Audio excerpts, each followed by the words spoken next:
This program is produced by Eagle Mountain Apostolic Resource Center. To find additional episodes of this program, as well as other content, visit eaglemountain.tv.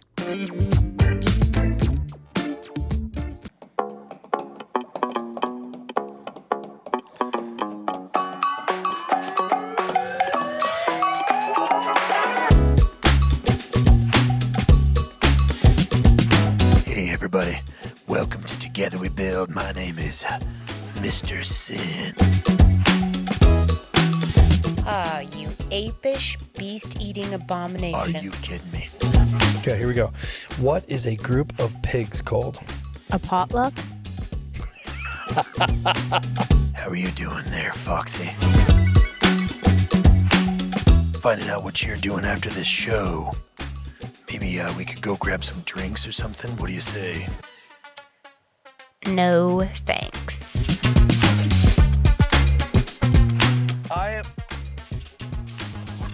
I for sure will go in there to get that. Give me that thing. No, it's not safe in my shirt. Right here. From you.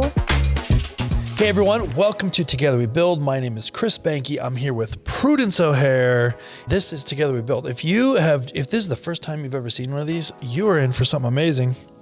I can tell you that for sure. And you can find more episodes of this particular show on chrisandprudence.com. Check it out. We'd love for you to check it out. But today we're going after giving and receiving feedback, which I am a 100% professional. And so if you ever have any questions about giving and receiving feedback, Yeah. just talk to me. But before we talk about that, we got to do trivia or something, right? Yeah. Well, here's the thing, is that we got two parts to this feedback. So this is the first part episode, and then we'll have a second one. Yes. If it might already be out when you're seeing this, I don't know, but Yes. it's coming if you're waiting. Yes. So we're going to start out with a couple of I should have known that. I should have known that. Is this a new thing? Wait, have we not done this? It's a new little game I have here. So I should have known that we had a I should have known that game. So, in what classic arcade game do you steer a figure gobbling dots and prizes while being chased by monsters Blinky, Inky, Pinky, and Clyde? Pac-Man? Okay, we'll check your answer in just a minute. I want That's to make for sure right. that we get another thing on here. That's 100% correct. What do you call the nose of a horse? Wait, Weebies. No, that's our made-up word. That's what you call it. You call it the nose, the snout. Snout? That's for an alligator. Wait. Muzzle? We'll see. What currency is used in Russia? Rupee. Okay. How many legs does an ant have? I was going to say an odd number. I think 6. Okay. Let's check your answers. They're all correct. 6 legs on an ant. Okay, I'm going to need you to not do that while I'm reading the answers. Okay. Okay. A ruple. And I said rupee. That's close enough. I give myself that one. A muzzle. A muzzle Is a horse's nose. And also said that. Pac-Man is the game. So I got 100%. Basically.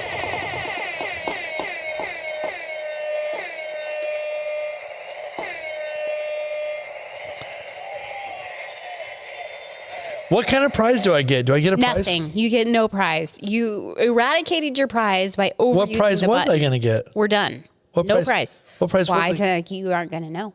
Okay. Let's see. What kind of nuts are used in a Waldorf salad? Well, I know this one. It's a mixture of cousins, aunts, and uncles. they're just nuts. They're flipping nuts, bro.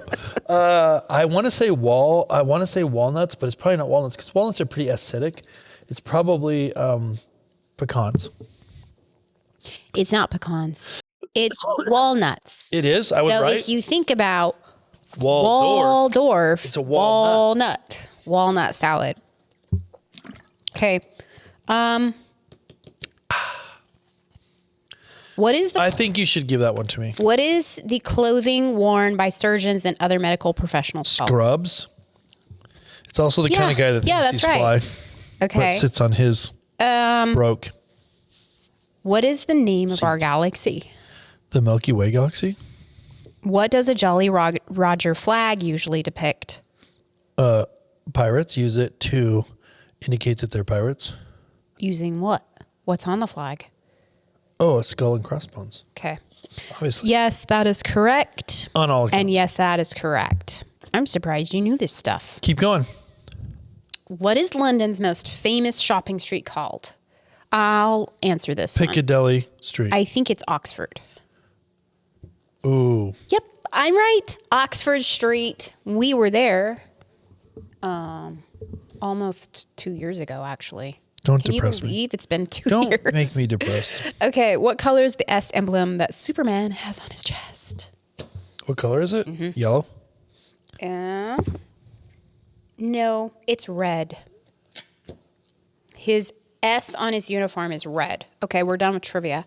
Now we're going to move on to a word that you should know to sound smart. Okay? How about the word mawkish? It's spelled M-A-W-K-I-S-H. Do you know what this means? I did the trivia. Let me read these. I don't know what mawkish. Do you know what that means? It is the type of buckle used on dog collars. Mawkish. No, it's an adjective and it means nauseating and sickly sentimental. Nauseatingly sentimental? Nauseating and sickly sentimental. So this would be like... Okay, so this is how they use it. I would...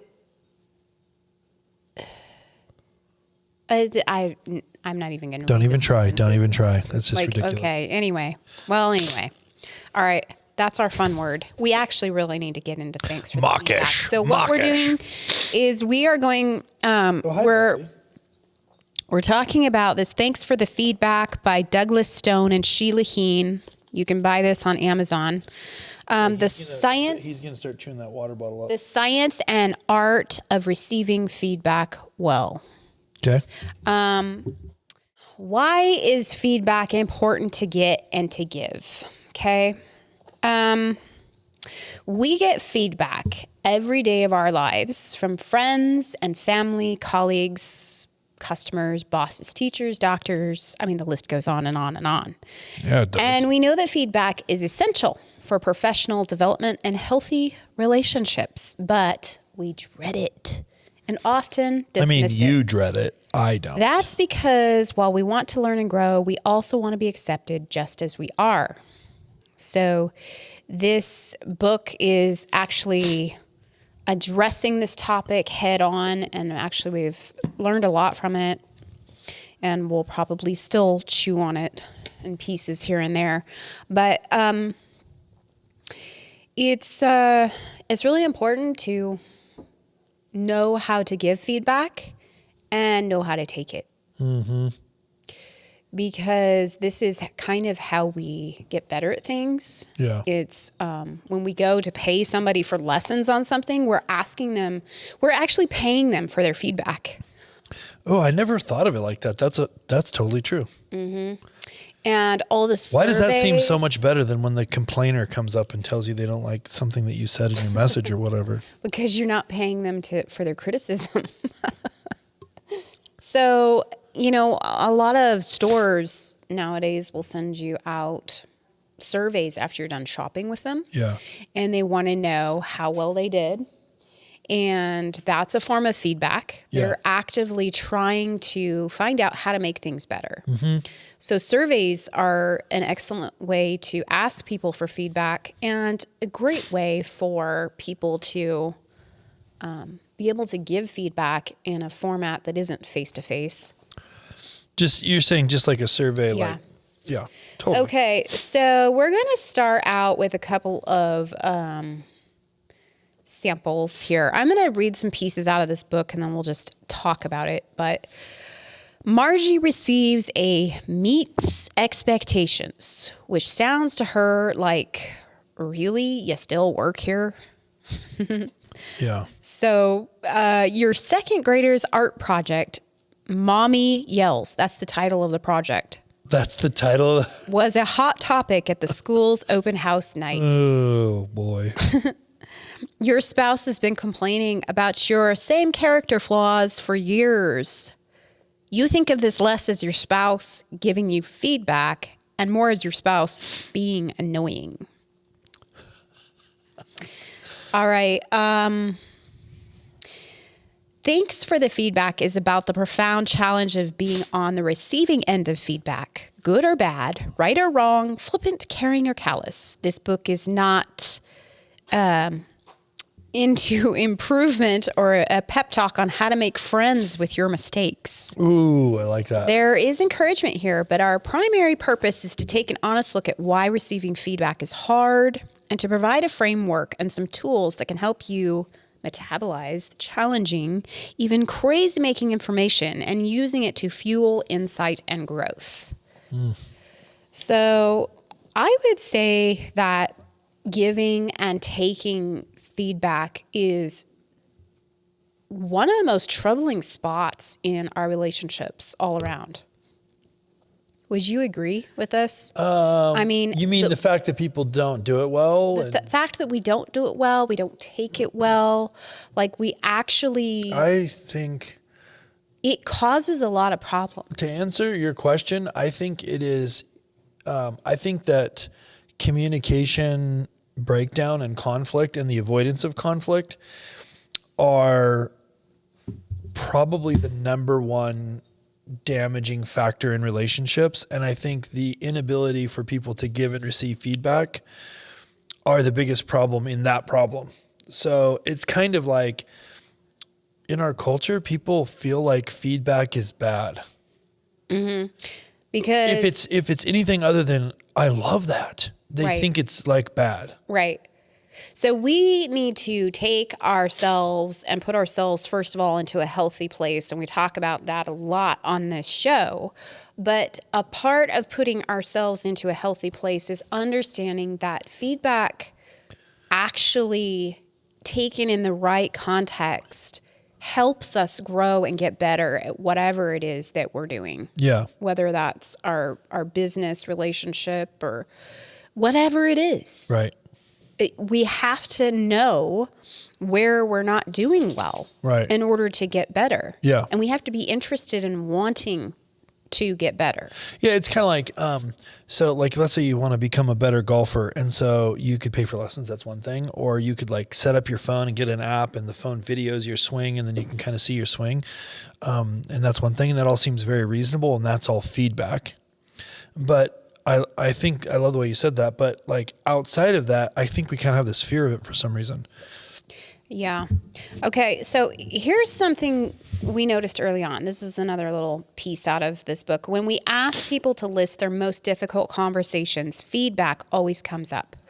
It doesn't matter who they are, where they are, what they do, or why they brought us in. They describe just how tough it is to give honest feedback, even when they know it's sorely needed. They tell us about performance problems that go unaddressed for years and explain that when they finally give the feedback, it rarely goes well. The coworker is upset and defensive and ends up less motivated, not more, given how hard it is to muster the courage and energy to give feedback in the first place and the dispiriting results. Well, who needs it? Eventually, someone in the group will pipe up to observe that getting feedback is often no easier. The feedback is unfair or off base. It's poorly timed and even more poorly delivered. And it's not clear why the giver thinks they are qualified to offer an opinion. They may be the boss, but they don't really understand what we do or the constraints we're under. We are left feeling underappreciated, demotivated, and more than a less indignant. Man. Who needs it? Interesting. When we give feedback, we notice that the receiver isn't good at receiving it. And when we receive feedback, we notice that the giver isn't good at giving it. Boy, that is so true. Okay, so I think that's important And to both know. sides of that equation are going to equal a train wreck. Yeah. So it's really important to know that there are really two sides to feedback. A lot of times we're looking at people's criticism or whatever as just that. It's criticism. And, people, well, we just talked about it, are horrible at giving feedback. Right? They're not thinking. Typically speaking, people aren't taught how to give and receive feedback well, even though I don't have the stat. I should probably look it up. But I believe the ability to receive feedback is the number one indicator of success in your career. Let's see if that's true. Yep. So yeah, there was I think it's interesting that if we posture and position ourselves into understanding why we need feedback and how we grow in certain situations. I mean, we're like a gift to the boss. We're a gift to our spouse. 100%. We're a gift to whatever organization we're volunteering at or whatever the case is. Like coming to your boss and saying, "How well am I doing?" is like a dream for them. It's a dream for them because no one wants to come up to you and tell you what it is that you're doing poorly. 97% of your ability to succeed, according to this one study, 96% of your ability to succeed long-term in your career depends on your ability to receive feedback well. Uh-huh. So that's crazy. That's virtually everything. So I have been working on the worship team here at our home church, Eagle Mountain in Bend, Oregon. How long has it been now? Over a year and a half, or I'm closing in on 2 years in December, actually. Yeah. And, I came to the head cheese of the worship department. The head cheese? This summer. And I'm like, hey, it's been this long since I've been on this team. And I'm just wondering, do you have any feedback to give me? Basically, is there anything that I'm doing that you don't like, I shouldn't be doing, I'm not paying attention to? Like, and they said, please don't call me the cheese anymore. I'm thinking maybe he was a little surprised that I came up and asked him that because typically speaking, people aren't out to ask you your opinion on how well they're doing in jobs and situations. Right. But he gave me all positive feedback, which is fine. But at the same time, had he given me something negative, I would have considered it and sought to change the situation if I needed to. But this is just like an example of yourself, taking yourself into whatever you're involved with and saying, how well do you think I'm doing? And I'm asking you in a context of growth, if you have any suggestions for me to pivot to, change to. Okay, so what counts as feedback? Feedback includes any information you get about yourself. In the broadest sense, it's how we learn about ourselves from our experiences and from other people, how we learn from life. It's your annual performance review, the firm's climate survey, the local critic's review of your restaurant. But feedback also includes the way your son's eyes light up when he spots you in the audience and the way your friend slips off the sweater you knitted her the minute she thinks you're out of view. It's the steady renewal of services by a longtime client and the lecture you get from the cop on the side of the road. You've never had any lectures. That's never happened to me. It's what your bum knee is trying to tell you about your diminishing spryness and the confusing mix of affection and disdain you get from your 15-year-old. So feedback is not just what gets ranked, it's what gets thanked, commented on, and invited back or dropped. Feedback can be formal or informal, direct or implicit. It can be blunt or not blunt, totally obvious, or so subtle that you're not sure what it is. Like that comment your spouse made a moment ago. I don't like the way those pants look on you. Well, I think that's pretty obvious. What do you mean you don't like the way these pants look on me? Is there something wrong with this particular pair of pants? Or was that a passive-aggressive reference to the weight I've put on? Another dig about how I'm living in the past or can't dress myself even as an adult? Are you trying to help me look nice for the party? Or is this your way of easing into asking for a divorce? Good grief. What do you mean I'm overreacting? That is definitely Like, 0 to 100 miles an hour I mean, quick. haven't we all been there? We're just taking the comment that we're taking it for a ride. We're taking it for a drive. We're blowing it out of proportions. Speaking of feedback, we have 6 minutes and 53 seconds left. Are you serious? Yep. We're that fast? Oh my goodness. Okay. So, yeah, we don't even have time to get into how wiring affects our stories. I think I must have planned like a 6-hour session here. You definitely have like 5 episodes worth. So, I mean, we could just do more than 2 parts. yeah. So really how our wiring is, and we talk a lot about the Nexus profile here. And I think that actually does work when we talk about wiring and the different types. And even just how our families of origin have molded us to give, how were we taught to take and accept feedback? Well, you're talking about 2 different things. You're talking about wiring, and then you're talking about family of origin. Right. And then there's another one, culture. Yeah, culture. And then there's What's another acceptable. one, learned behavior. Yes.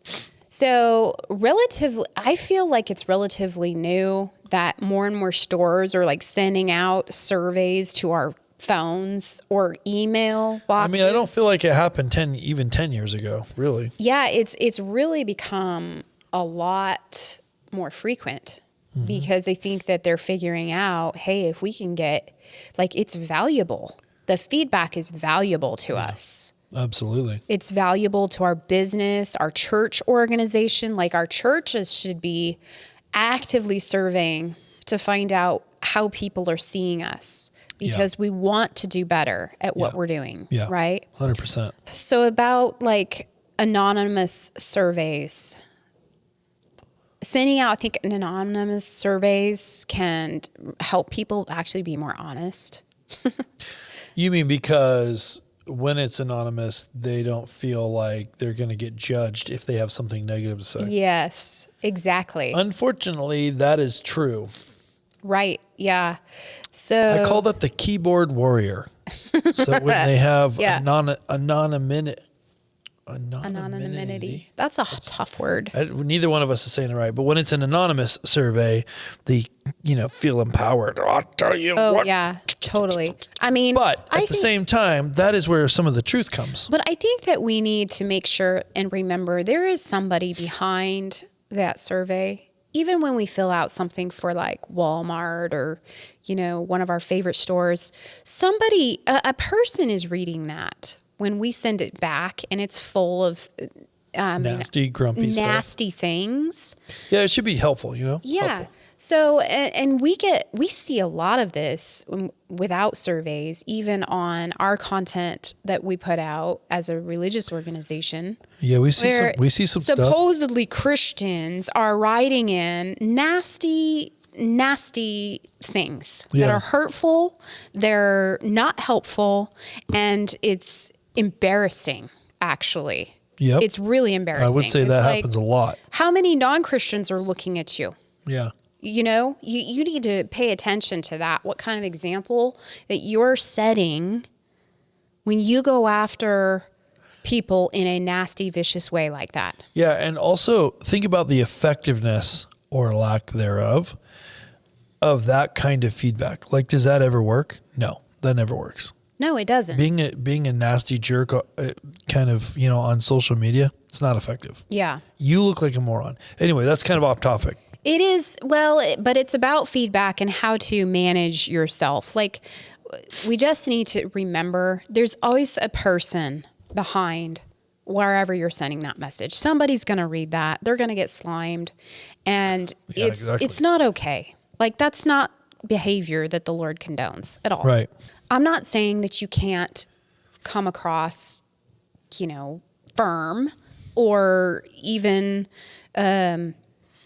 unsatisfied. Like, we need to say what we need to say, but to say it laced with profanity, to say it laced with name calling, to say it where it's demeaning and viciously attacking, that's not okay. All right. So anyway, how many minutes do we have? 1 minute and 54 seconds. It's time to wrap up already. But anyway, This is just a little intro into feedback. We're going to do 2 on this. So we'll come back around and see if we can't dig in a little bit faster. Maybe cut out some of these trivia questions. No, we need the trivia because I need the victories. All right. So what do you got to say to close this out? What do I got to say? So, couple things. First of all, Prudence referenced the Nexus profile. So if you want to learn more about the Nexus profile, you absolutely need to. You can take that for free by visiting thehumannexus.com. Click on the Take the Nexus for Free button, and you can actually take that assessment for free. It is absolutely amazing and will help you. There's tons of resources too that you can buy, and there's a bunch of resources that are free. You should do that. That will help you learn a lot about who you are, and will help you really, really understand how to give feedback, receive feedback based on the differences of how you're wired and other people, and it's awesome. If you want to learn more about everything that we do here at our ministry, you can find out about all of that and merch and all kinds of different stuff at chrisandprudence.com. So you definitely want to check that out. Go there. You can watch all the past episodes. This is the 4th season.